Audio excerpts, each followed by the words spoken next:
aşık gelmişim Anrayın ne göreyim bilmen yar seni Kolumdan kaçırdım vakt tutabilmedim Anrayın ne göreyim bilmen yar seni Ey boy yar seni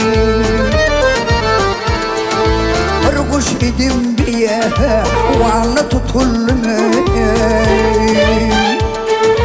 Bir taş idim kenarımdan atılmış Keştir baktım kerbe Ladı satılmış Ağlay ağlay tapayek Bilmen yar seni Ey boy yar seni Keştir baktım kerbe Ladı satılmış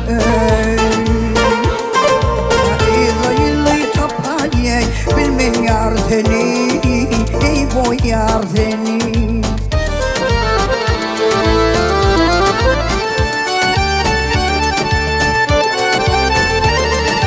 Mekke tarafına yâri arşın içine Kolum yetmez beyge dağın başını Arslanın ağzına dilim dişini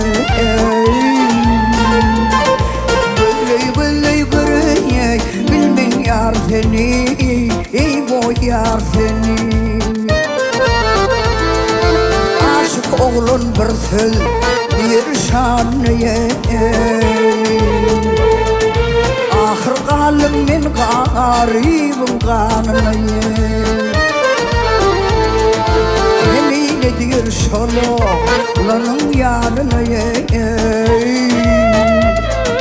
Böyle böyle göreyek bilmen yar seni Ey boy yar seni Arslanın ağzına dilim dişini İlay ilay tapayek bilmen yar seni Ey boy yar seni Böyle böyle göreyek bilmen yar seni Ey boy yar seni